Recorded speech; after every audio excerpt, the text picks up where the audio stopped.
শিক্ষার্থীদের আন্দোলনের মুখে এইচএসসি ও সমমানের স্থগিত পরীক্ষাগুলো বাতিল করেছে সরকার।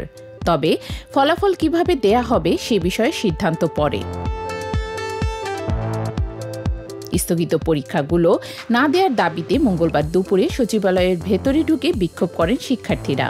তারা এসএসসি সংশ্লিষ্ট বিষয়ের সঙ্গে ম্যাপিং এবং যে বিষয়গুলো হয়েছে তার সঙ্গে মিল রেখে ফলাফল প্রকাশের দাবি জানান। এরপরেই পরীক্ষা বাতিলের সিদ্ধান্ত আসে। গত ৩০শে জুন এইচএসসি ও সমমানের পরীক্ষা শুরু হলেও সরকারি চাকরিতে কোটা সংস্কার আন্দোলন এবং ছাত্র জনতার অভ্যুত্থানের কারণে কয়েক দফায় পরীক্ষা স্থগিত করা হয়। সিদ্ধান্ত হয় ১১ই আগস্ট থেকে নতুন সময়সূচিতে এইচএসসি ও সমমানের পরীক্ষা নেওয়া হবে, কিন্তু পরে এই সিদ্ধান্ত থেকে সরে আসে সরকার।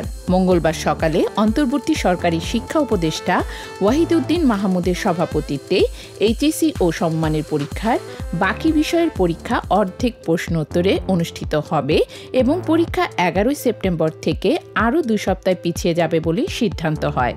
তবে শিক্ষার্থীদের বিক্ষোভ ও আন্দোলনের মুখে এক পর্যায়ে পরীক্ষা বাতিল করা হয়। পরীক্ষার ফলাফল কিভাবে দেয়া হবে সে সিদ্ধান্ত শিক্ষার্থীদের পরে জানানো হবে।